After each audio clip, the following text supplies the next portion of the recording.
उत्तराखंड में हल्द्वानी से भवाली फिर अल्मोड़ा राज्य मार्ग पर नीम करोली बाबा का आश्रम कैंची धाम है। इसे आध्यात्मिक मान्यताओं का केंद्र माना जाता है।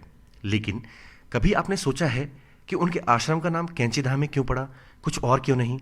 साथ ही साथ जानते हैं दोस्तों कि कैंची धाम में श्रद्धालु कंबल क्यों चढ़ाते हैं और कैंची धाम को स्थापित करने में नीम करोली बाबा की मदद किसने की थी। दोस्तों, बाबा नीम करोली के आश्रम कैंची धाम को आध्यात्मिक मान्यताओं का केंद्र माना जाता है।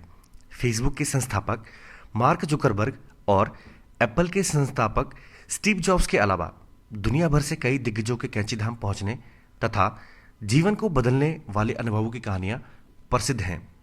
नीम करोली बाबा पहली बार 1961 में कैंची धाम आए थे। उन्होंने मित्र पूर्णानंद की मदद से 15 जून 1964 को कैंची धाम की स्थापना की। दोस्तों, नीम करोली बाबा की तस्वीरों को अगर आप ध्यान से देखें तो ज़्यादातर में वह कंबल ओढ़े नजर आते हैं। इसीलिए श्रद्धालु कैंची धाम में कंबल चढ़ाते हैं। कैंची धाम की स्थापना दिवस पर नीम करोली बाबा को श्रद्धालु मालपुए का भोग लगाते हैं।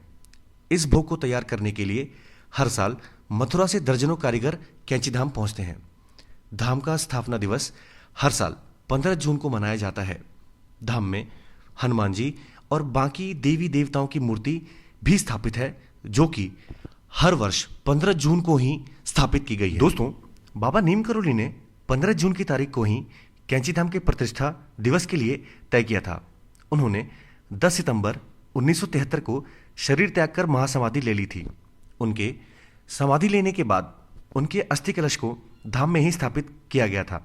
इसके बाद 1974 से बड़े स्तर पर मंदिर का निर्माण कार्य शुरू किया गया।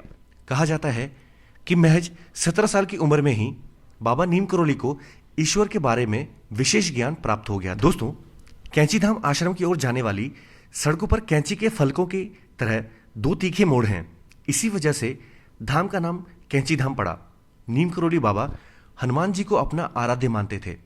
इसीलिए उन्होंने अपने जीवन काल में हनुमान जी के 108 मंदिरों का निर्माण करवाया था। बाबा नीम करोली के बारे में कहा जाता है कि उन्होंने हनुमान जी की उपासना करके कई सिद्धियां हासिल की थी। वह आडंबरों से दूर रहते थे और किसी को भी अपने पैर नहीं छूने देते थे। आज भी लोग उन्हें भगवान हनुमान जी का अवतार मानते हैं। कहा जाता है कि नीम करोली बाबा चमत्कारिक सिद्धियों के जरिए लोगों की परेशानियां निवारण कर देते थे। बाबा का जन्म उत्तर प्रदेश के फिरोजाबाद जिले में अकबरपुर गांव में हुआ था।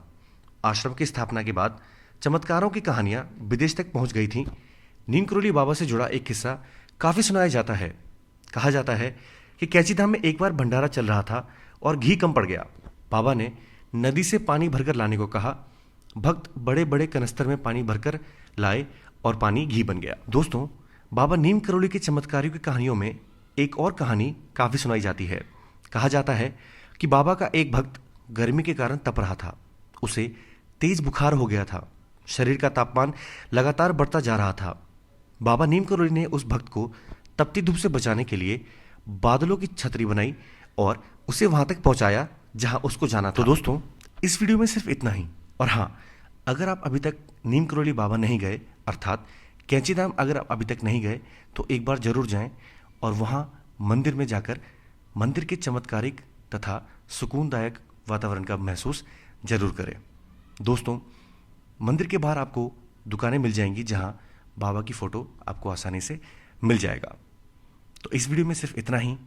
अगर आपको ये वीडियो अच्छा लगा है तो मेरे चैनल को सब्सक्राइब करें, वीडियो को लाइक करें, कमेंट करें और अपने दोस्तों के साथ शेयर करें ताकि वो भी बाबा नीम करोली के बारे में ज़्यादा से ज़्यादा जान सके। तब तक के लिए जय श्री राम, जय हनुमान।